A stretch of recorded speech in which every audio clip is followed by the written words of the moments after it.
ഒന്ന് രാജാക്കന്മാർ അദ്ധ്യായം 1. സോളമൻ കിരീടാവകാശി. ദാവീദ് രാജാവ് വൃദ്ധനായി. പരിചാരകർ അവനെ പുതപ്പിച്ചിട്ടും കുളിർ മാറിയില്ല. അവർ അവനോട് പറഞ്ഞു, യജമാനായ രാജാവിന് വേണ്ടി ഒരു യുവതിയെ ഞങ്ങൾ അന്വേഷിക്കട്ടെ. അവൾ അങ്ങയെ പരിചരിക്കുകയും അങ്ങയോട് ചേർന്ന് കിടന്ന് ചൂട് പകരുകയും ചെയ്യട്ടെ. അവർ സുന്ദരിയായ ഒരു യുവതിയെ ഇസ്രായേലിലെങ്ങും അന്വേഷിച്ചു. ഷൂനാംകാരി അഭിഷാഗിനെ കണ്ടെത്തി. അവളെ രാജസന്നിധിയിൽ കൊണ്ടുവന്നു. അതീവ സുന്ദരിയായിരുന്ന അവൾ രാജാവിനെ ശുശ്രൂഷിച്ചു.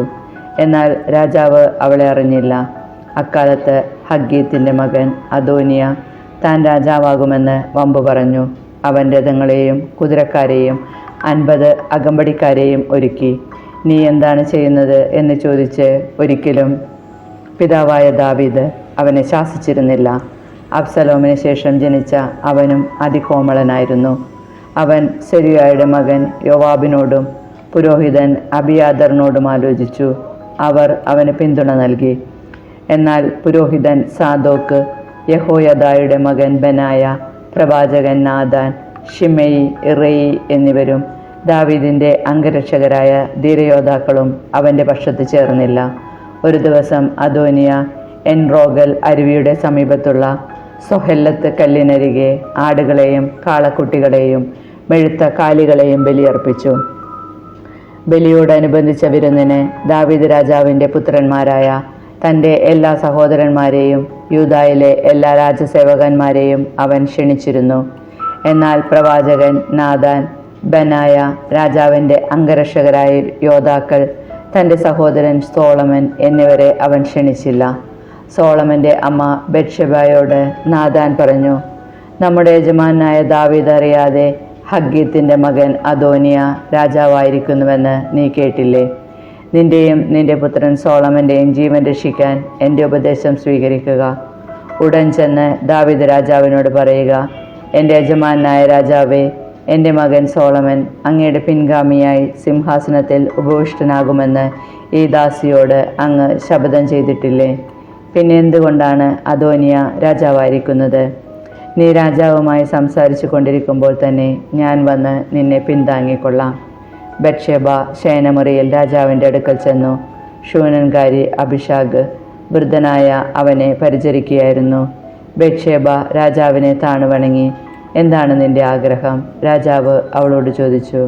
അവൾ പറഞ്ഞു, യജമാനെ, എൻ്റെ മകൻ സോളമൻ അങ്ങേക്ക് ശേഷം സിംഹാസനത്തിൽ ഉപവിഷ്ടനാകുമെന്ന് ദൈവമായ കർത്താവിൻ്റെ നാമത്തിൽ അങ്ങ് എന്നോട് സത്യം ചെയ്തിരുന്നല്ലോ.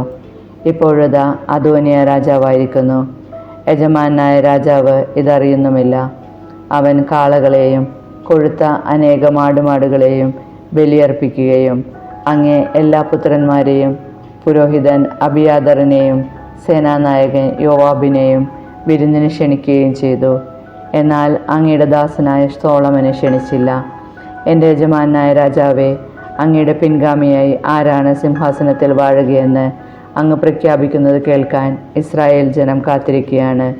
അങ്ങ് പിതാക്കന്മാരോട് ചേരുമ്പോൾ എന്നെയും എൻ്റെ മകൻ സോളമനെയും അവർ രാജ്യദ്രോഹികളായി കണക്കാക്കും.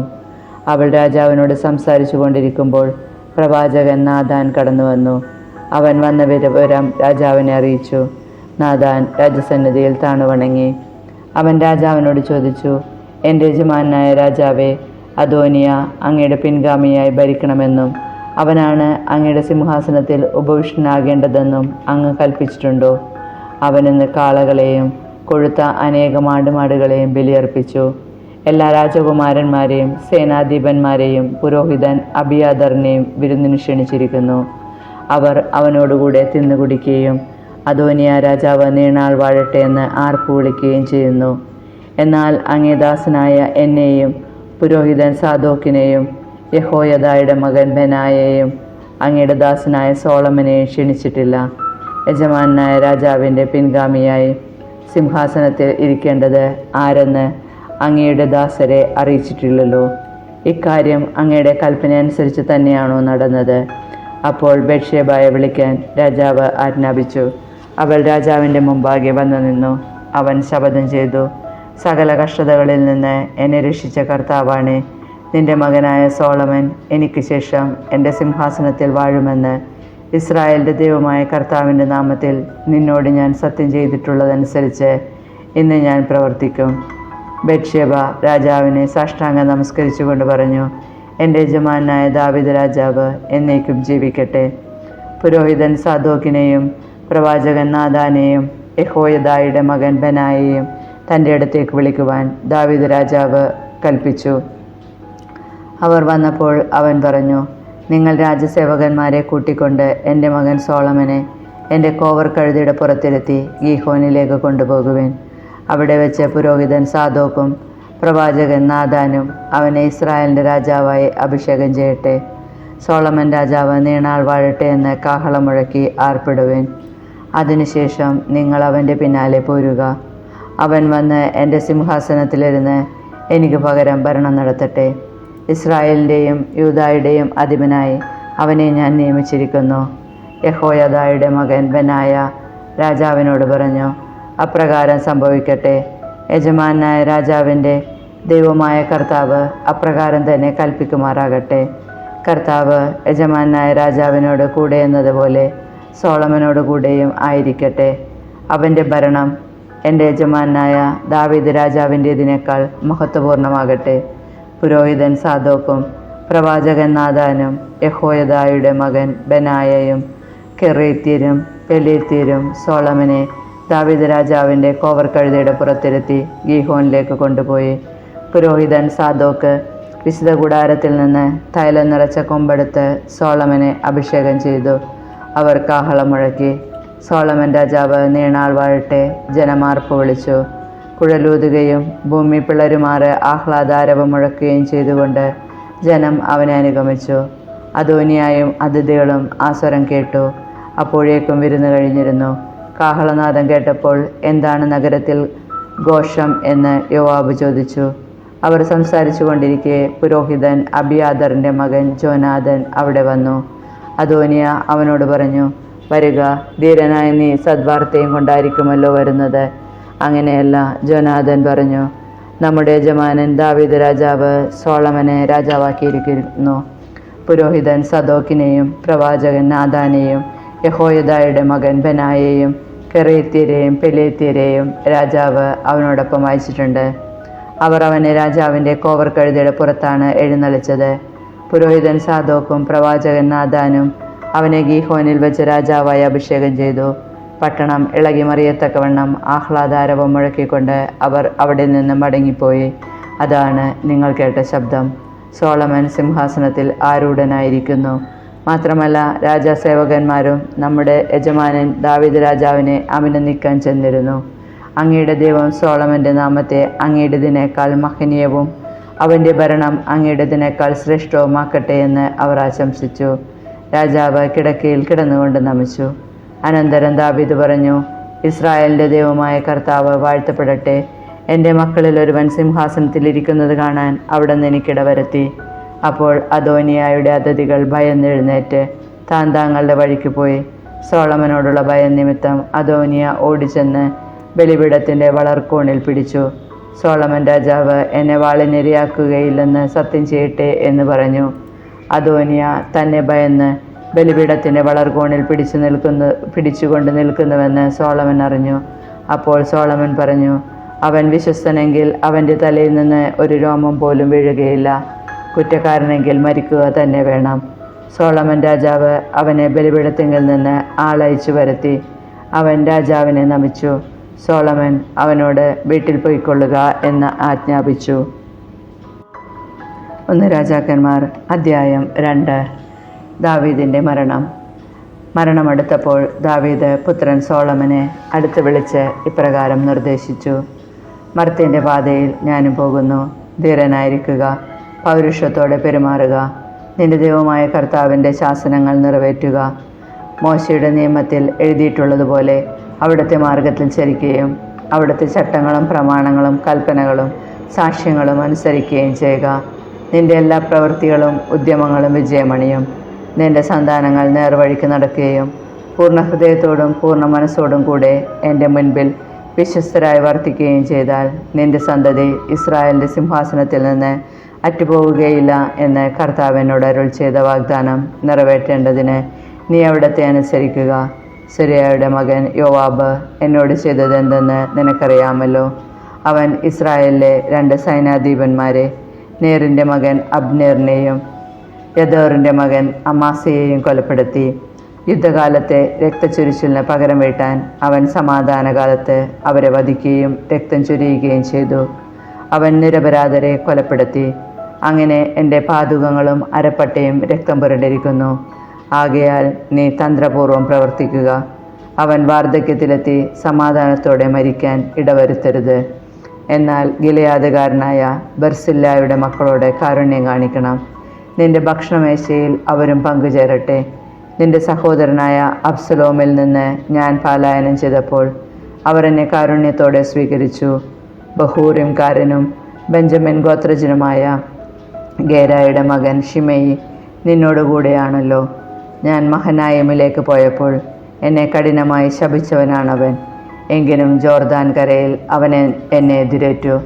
അതിനാൽ അവനെ ഞാൻ വാളിനിരയാക്കുകയില്ലെന്ന് കർത്താവിൻ്റെ നാമത്തിൽ സത്യം ചെയ്തിട്ടുണ്ട്. എന്നാലും അവൻ നിരപരാധനാണെന്ന് കരുതരുത്. അവനോട് എന്തു ചെയ്യണമെന്ന് നിനക്കറിയാം. നീ ബുദ്ധിമാനാണല്ലോ. അവൻ്റെ നരച്ച തല രക്തരൂഷിതമായ പാതാളത്തിലെത്തട്ടെ. ദാവീദ് മരിച്ചു.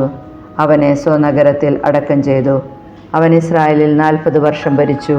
7 വർഷം ഹെബ്രോണിലും 33 വർഷം ജെറുസലേമിലും. പിതാവായ ദാവീദിൻ്റെ സിംഹാസനത്തിൽ സോളമൻ ആരൂഢനായി. അവൻ്റെ രാജ്യം സുപ്രതിഷ്ഠിതമായി. സോളമൻ എതിരാളികളെ നിർമ്മാർജ്ജനം ചെയ്യുന്നു. അങ്ങനെയിരിക്കെ ഹഗ്ഗീത്തിൻ്റെ മകൻ അദോനിയ സോളമൻ്റെ അമ്മ ബത്ശേബയെ ചെന്ന് കണ്ടു. നിന്റെ വരവ് സൗഹാർദ്ദപരമാണോ എന്ന് അവൾ അവനോട് ചോദിച്ചു. അവൻ പറഞ്ഞു, സൗഹാർദ്ദപരം തന്നെ.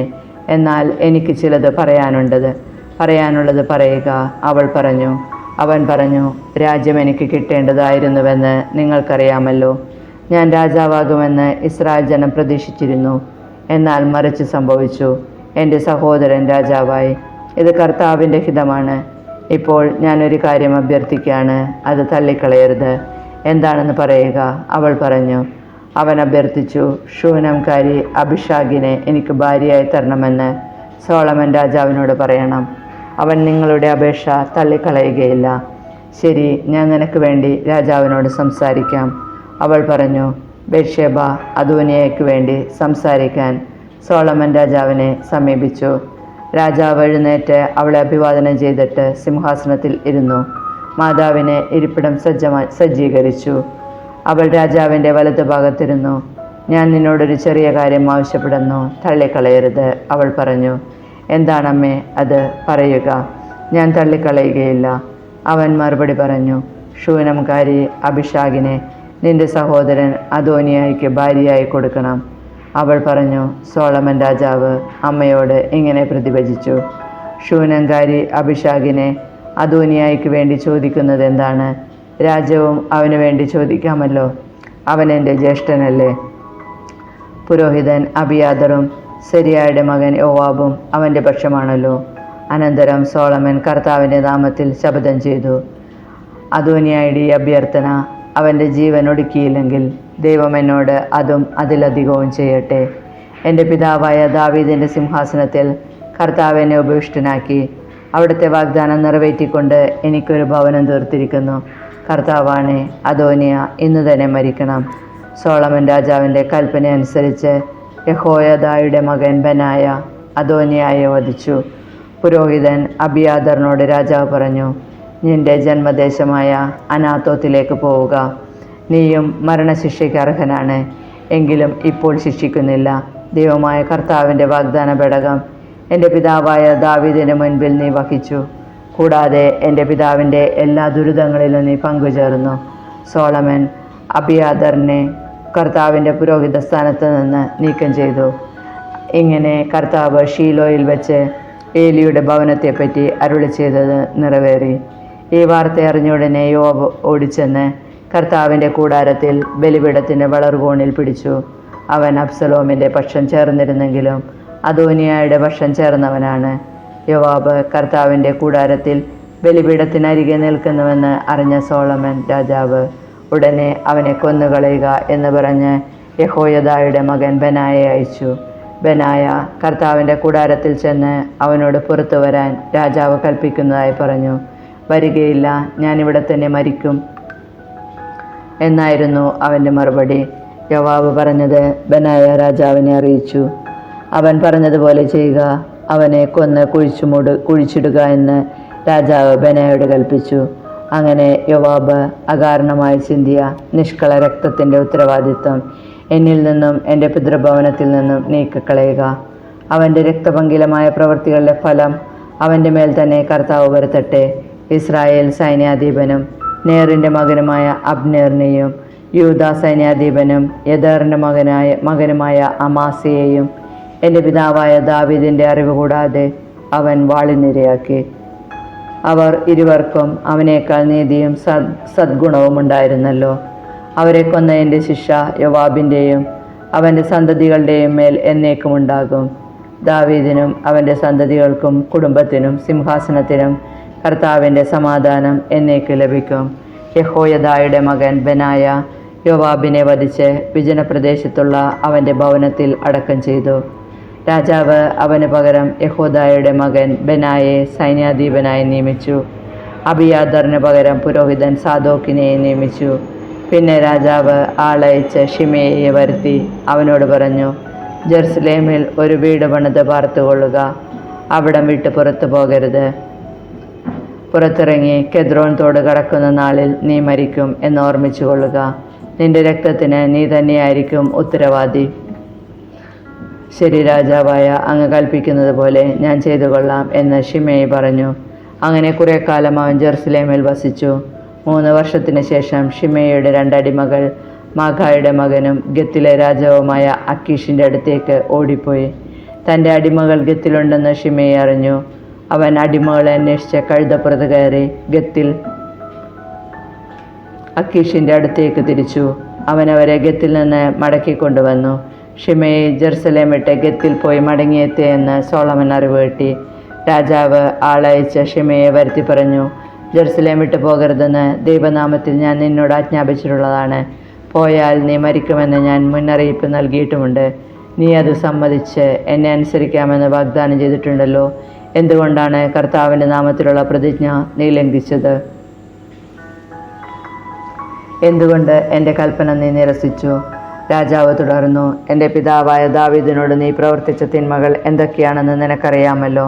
കർത്താവിൻ്റെ ശിക്ഷ നീ അനുഭവിക്കണം. എന്നാൽ സോളമൻ രാജാവ് അനുഗ്രഹീതനായിരിക്കും. ദാവീദിൻ്റെ സിംഹാസനം കർത്താവിൻ്റെ മുൻപിൽ എന്നേക്കും സുസ്ഥാപിതമായിരിക്കുകയും ചെയ്യും. രാജാവ് യഹോയദായുടെ മകൻ ബെനായോട് കൽപ്പിച്ചു. അവൻ ഷിമെയെ വധിച്ചു. അങ്ങനെ രാജ്യം സോളമൻ്റെ കയ്യിൽ സുസ്ഥിരമായി. അധ്യായം 3. സോളമൻ്റെ ജ്ഞാനം. സോളമൻ ഈജിപ്തിലെ രാജാവായ ഫറവോയുടെ മകളെ വിവാഹം ചെയ്ത് അവനുമായി ബന്ധുത്വം സ്ഥാപിച്ചു. തൻ്റെ കൊട്ടാരവും കർത്താവിൻ്റെ ആലയവും ജെറുസലേമിന് ചുറ്റുമുള്ള മതിലും പണിതീരുന്നതുവരെ സോളമൻ അവളെ ദാവീദിൻ്റെ നഗരത്തിൽ പാർപ്പിച്ചു. കർത്താവ് ഒരാലയം ഇതുവരെ നിർമ്മിച്ചിരുന്നില്ല. ജനങ്ങൾ പൂജാഗിരികളിലാണ് ബലിയർപ്പിച്ചു പോന്നത്. സോളമൻ തൻ്റെ പിതാവായ ദാവീദിൻ്റെ അനുശാസനങ്ങൾ അനുസരിച്ചു. അങ്ങനെ കർത്താവിനെ സ്നേഹിച്ചു. എന്നാൽ അവൻ പൂജാഗിരികളിൽ ബലിയർപ്പിച്ച് ധൂപാർച്ചന നടത്തി. ഒരിക്കൽ രാജാവ് ബലിയർപ്പിക്കാൻ മുഖ്യ പൂജാഗിരിയായ ഗിബിയോനിലേക്ക് പോയി. ആ ബലിപീഠത്തിൽ അവൻ 1000 ദഹനബലി അർപ്പിച്ചിട്ടുണ്ടായിരുന്നു. അവിടെ വെച്ച് രാത്രി കർത്താവ് സോളമന് സ്വപ്നത്തിൽ പ്രത്യക്ഷനായി. ദൈവം അവനോട് അരുളി ചെയ്തു, നിനക്കെന്ത് വേണമെന്ന് പറഞ്ഞുകൊള്ളുക. അവൻ പറഞ്ഞു, എൻ്റെ പിതാവും അങ്ങയുടെ ദാസനുമായ ദാവീദ് വിശ്വസ്തയോടും നീതിബോധത്തോടും പരമാർത്ഥ ഹൃദയത്തോടും കൂടെ അവിടുത്തെ മുൻപിൽ വ്യാപരിച്ചു. അങ്ങ് അവനോട് അതിയായ സ്നേഹം എപ്പോഴും കാണിച്ചു പോന്നു. അവിടുന്ന് ആ സ്നേഹം നിലനിർത്തുകയും അവൻ്റെ സിംഹാസനത്തിലിരിക്കാൻ ഒരു മകനെ നൽകുകയും ചെയ്തു. എൻ്റെ ദൈവമായ കർത്താവേ, ഭരണപരിചയമില്ലാത്ത ഒരു ബാലനായിരുന്നിട്ട് പോലും ഈ ദാസനെ എൻ്റെ പിതാവായ ദാവീദിൻ്റെ സ്ഥാനത്ത് രാജാവാക്കിയിരിക്കുന്നു. അങ്ങ് തിരഞ്ഞെടുത്തതും സംഖ്യാതീതവുമായ ഒരു മഹാജനത്തിൻ്റെ നടുവിലാണ് അങ്ങയുടെ ദാസൻ. ഈ മഹാജനത്തെ ഭരിക്കാൻ ആർക്ക് കഴിയും? ആകയാൽ നന്മയും തിന്മയും വിവേചിച്ചറിഞ്ഞ് അങ്ങയുടെ ജനത്തെ ഭരിക്കാൻ പോരുന്ന വിവേകം ഈ ദാസന് നൽകിയാലും. സോളമൻ്റെ ഈ അപേക്ഷ കർത്താവിന് പ്രീതികരമായി. അവിടുന്ന് അവനോട് അരുളി ചെയ്തു, നീ ദീർഘായുസോ സമ്പത്തോ ശത്രുസംഹാരമോ ആവശ്യപ്പെടാതെ നീതി നിർവഹണത്തിന് വേണ്ട വിവേകം മാത്രമാണ് ആവശ്യപ്പെട്ടത്. നിന്റെ അപേക്ഷ ഞാൻ സ്വീകരിച്ചിരിക്കുന്നു. ജ്ഞാനവും വിവേകവും ഞാൻ നിനക്ക് തരുന്നു. ഇക്കാര്യത്തിൽ നിനക്ക് തുല്യനായി ആരുമുണ്ടായിട്ടില്ല, ഇനി ഉണ്ടാവുകയുമില്ല. മാത്രമല്ല, നീ ചോദിക്കാത്തവ കൂടി ഞാൻ നിനക്ക് തരുന്നു. നിന്റെ ജീവിതകാലം മുഴുവൻ സമ്പത്തും മഹത്വവും മറ്റൊരു രാജാവിനും ഇല്ലാത്ത വിധം നിനക്കുണ്ടായിരിക്കും. നിന്റെ പിതാവായ ദാവീദിനെ പോലെ എൻ്റെ നിയമങ്ങളും കൽപ്പനകളും പാലിക്കുകയും എൻ്റെ മാർഗത്തിൽ ചരിക്കുകയും ചെയ്താൽ നിനക്ക് ഞാൻ ദീർഘായുസ് നൽകും. സോളമൻ ഗാഢനിദ്രയിൽ നിന്നുണർന്നു. അത് ദർശനമായിരുന്നുവെന്ന് അവന് മനസ്സിലായി. അവൻ ജെറുസലേമിലേക്ക് മടങ്ങി കർത്താവിൻ്റെ വാഗ്ദാന പേടകത്തിൻ്റെ മുൻപിൽ വന്ന് ദഹനബലികളും സമാധാന ബലികളും അർപ്പിച്ചു. പിന്നെ തൻ്റെ സേവകന്മാർക്ക് അവൻ വിരുന്ന് നൽകി. ഒരു ദിവസം 2 വേശ്യകൾ രാജസന്നിധിയിൽ വന്നു. ഒരുവൾ പറഞ്ഞു, യജമാനെ, ഇവളും ഞാനും ഒരേ വീട്ടിൽ താമസിക്കുന്നു. ഇവൾ വീട്ടിലുള്ളപ്പോൾ ഞാനൊരു കുഞ്ഞിനെ പ്രസവിച്ചു. 3 ദിവസം കഴിഞ്ഞ് ഇവളും പ്രസവിച്ചു. ആ വീട്ടിൽ ഞങ്ങളെ കൂടാതെ ആരുമുണ്ടായിരുന്നില്ല. രാത്രി ഉറക്കത്തിൽ ഇവൾ തൻ്റെ കുട്ടിയുടെ മേൽ കിടക്കാനിടയായി. കുട്ടി മരിച്ചുപോയി. അർദ്ധരാത്രിയിൽ ഇവൾ എഴുന്നേറ്റ്, ഞാൻ നല്ല ഉറക്കമായിരുന്നു. അവൾ എൻ്റെ മകനെ എടുത്തു തൻ്റെ മാറിടത്തിൽ കിടത്തി. മരിച്ച കുഞ്ഞിനെ എൻ്റെ മാറിടത്തിലും കിടത്തി. ഞാൻ രാവിലെ കുഞ്ഞിനെ മുല കൊടുക്കുവാൻ എഴുന്നേറ്റപ്പോൾ കുട്ടി മരിച്ചിരിക്കുന്നതായി കണ്ടു. സൂക്ഷിച്ചു നോക്കിയപ്പോൾ എൻ്റെ കുഞ്ഞല്ല അതെന്ന് മനസ്സിലായി. മറ്റവൾ പറഞ്ഞു, അങ്ങനെയുള്ള ജീവനുള്ള കുട്ടി എൻ്റേതാണ്, മരിച്ച കുട്ടിയാണ് നിൻ്റേത്. ആദ്യത്തെ സ്ത്രീ എതിർത്തു, അല്ല, മരിച്ച കുട്ടിയാണ് നിൻ്റേത്, എൻ്റെ കുട്ടിയാണ് ജീവിച്ചിരിക്കുന്നത്. ഇവരെങ്ങനെ രാജസന്നിധിയിൽ തർക്കിച്ചു. അപ്പോൾ രാജാവ് പറഞ്ഞു, എൻ്റെ കുട്ടി ജീവിച്ചിരിക്കുന്നു, നിൻ്റെ കുട്ടിയാണ് മരിച്ചതെന്ന് ഒരുവളും, നിൻ്റെ കുട്ടി മരിച്ചുപോയി, എൻ്റേതാണ് ജീവനോടെ ഇരിക്കുന്നതെന്ന് മറ്റൊരുവളും പറയുന്നു. ഒരു വാൾ കൊണ്ടുവരിക, രാജാവ് കൽപ്പിച്ചു. സേവകൻ വാൾ കൊണ്ടുവന്നു. രാജാവ് വീണ്ടും കൽപ്പിച്ചു, ജീവനുള്ള കുഞ്ഞിനെ 2 പകുത്ത് ഇരുവർക്കും കൊടുക്കുക. ഉടനെ ജീവനുള്ള ശിശുവിൻ്റെ അമ്മ തൻ്റെ കുഞ്ഞിനെ ഓർത്ത് ഹൃദയം നേറി പറഞ്ഞു, യജമാനെ, കുട്ടിയെ കൊല്ലരുത്, അവനെ അവൾക്ക് ജീവനോടെ കൊടുത്തുകൊള്ളുക. എന്നാൽ മറ്റവൾ പറഞ്ഞു, കുട്ടിയെ എനിക്കും വേണ്ട, നിനക്കും വേണ്ട, അവനെ വിഭജിക്കുക. അപ്പോൾ രാജാവ് കൽപ്പിച്ചു, ജീവനുള്ള ശിശുവിനെ ആദ്യത്തെ സ്ത്രീക്ക് കൊടുക്കുക. ശിശുവിനെ കൊല്ലേണ്ടതില്ല, അവളാണ് അതിൻ്റെ അമ്മ. ഇസ്രായേൽ ജനം രാജാവിൻ്റെ വിധി നിർണയം അറിഞ്ഞു. നീതി നടത്തുന്നതിൽ ദൈവിക ജ്ഞാനം രാജാവിനുണ്ടെന്നറിഞ്ഞു അവർ അവനോട് ഭയഭക്തിയുള്ളവരായി തീർന്നു. അധ്യായം 4. ഭരണസംവിധാനം. സോളമൻ ഇസ്രായേൽ മുഴുവൻ്റെയും രാജാവായിരുന്നു. അവൻ്റെ പ്രധാന സേവകന്മാർ സാദോക്കിൻ്റെ പുത്രൻ അസറിയ പുരോഹിതനും ഷീഷായുടെ പുത്രന്മാരായ എലിഹോറേഫും അഹിയായും കാര്യവിചാരകന്മാരും ആയിരുന്നു. അഹിലൂദിൻ്റെ പുത്രൻ യഹോഷാഫാത്ത് നടപടി എഴുത്തുകാരനും യഹോയദായുടെ പുത്രൻ ബനായ സൈന്യാധിപനും സാദോക്കും അബിയാദറും പുരോഹിതന്മാരുമായിരുന്നു. നാഥാൻ്റെ പുത്രന്മാരായ അസറിയ മേൽവിചാരകനും സാബൂദ് പുരോഹിതനും രാജാവിൻ്റെ തോഴനുമായിരുന്നു. അഹിഷാറായിരുന്നു കൊട്ടാര വിചാരിപ്പുകാരൻ. അടിമകളുടെ മേൽനോട്ടം അബ്ദയുടെ പുത്രൻ അദോണിറാമിനായിരുന്നു. രാജാവിനും കുടുംബത്തിനും ഭക്ഷണസാധനങ്ങൾ എത്തിച്ചു കൊടുക്കാൻ സോളമന് ഇസ്രായേലിൽ ആകെ 12 പേർ ഉണ്ടായിരുന്നു. ഓരോരുത്തർ ഓരോ മാസത്തേക്ക് വേണ്ട സാധനങ്ങൾ എത്തിച്ചു കൊടുത്തിരുന്നു. അവർ എഫ്രായിം മലനാട്ടിൽ ബൻഹൂർ, മാക്കസ്, ഷാൽബീം, ബെത്ഷെമെഷ്, ഏലോൻ, ബെത് ഹനാൻ എന്നീ പ്രദേശങ്ങളിൽ, ബൻദേക്കർ, അരൂബോത്തിൽ, ബൻഹേസദ്, സൊക്കോയും ഹേഫർ പ്രദേശവും ഇവൻ്റെ അധീനതയിലായിരുന്നു. നഫാത്ത് ദോറിൽ ബൻ അബിനാദാബ് സോളമൻ്റെ പുത്രി താഫാത്ത് ഇവൻ്റെ ഭാര്യയായിരുന്നു. താനാക്ക്, മെഗിദോ എന്നീ നഗരങ്ങളിലും സാരേദാനു സമീപം ജസ്രയേലിന് താഴത്തെ ബത്ഷെയാൻ മുതൽ ആബേൽ മെഹോലായും യോക്യമാമിൻ്റെ അപ്പുറവും വരെ ബത്ഷെയാൻ പ്രദേശം മുഴുവനിലും അഹിലൂദിൻ്റെ മകൻ ബാന, ഗിലെയാദിലെ റാമോത്തിൽ ബൻ ഗേബർ, മനാസയുടെ മകൻ ജായിരിന് ഗിലെയാദിലുള്ള പ്രദേശം ഗ്രാമങ്ങളും മതിലുകളും പിച്ചളയോട് അമ്പലുകളോടുകൂടിയ വാതിലുകളുമുള്ള 60 പട്ടണങ്ങൾ ഉൾപ്പെട്ട ബാഷാനിലെ അർഗോബ് പ്രദേശവും ഇവൻ്റെ അധീനതയിലായിരുന്നു.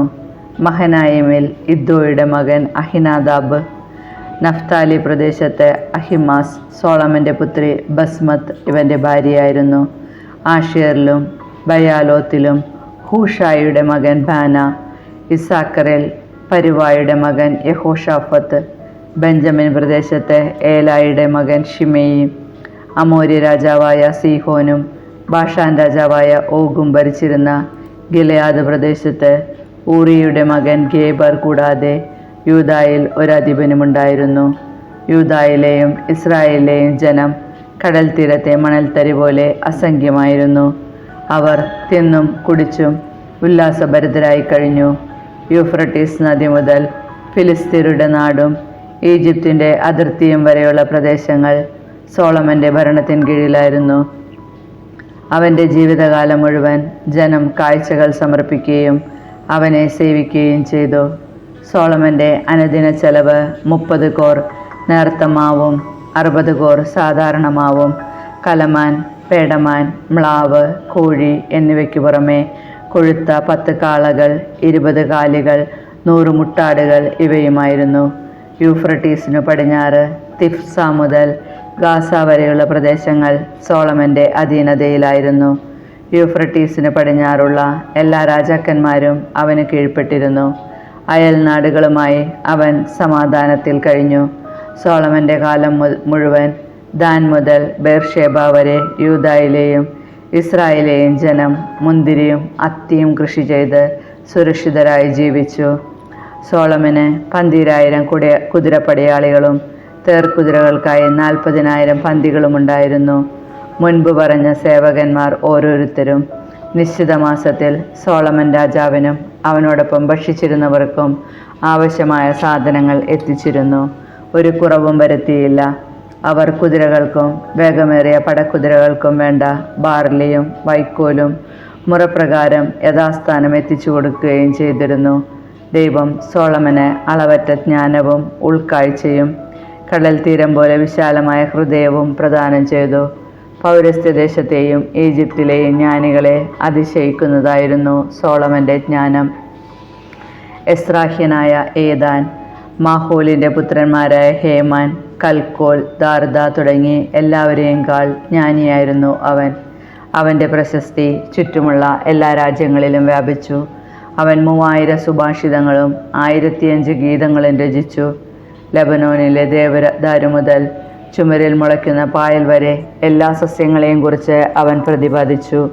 മൃഗങ്ങളെയും പക്ഷികളെയും ഇഴജന്തുക്കളെയും മത്സ്യങ്ങളെയും കുറിച്ച് അവൻ സംസാരിച്ചിരുന്നു. സോളമൻ്റെ ജ്ഞാനത്തെപ്പറ്റി കേട്ടിട്ടുള്ള രാജാക്കന്മാരിലും ജനതകളിലും നിന്ന് ധാരാളം പേർ അവൻ്റെ ഭാഷണം കേൾക്കാൻ എത്തിയിരുന്നു.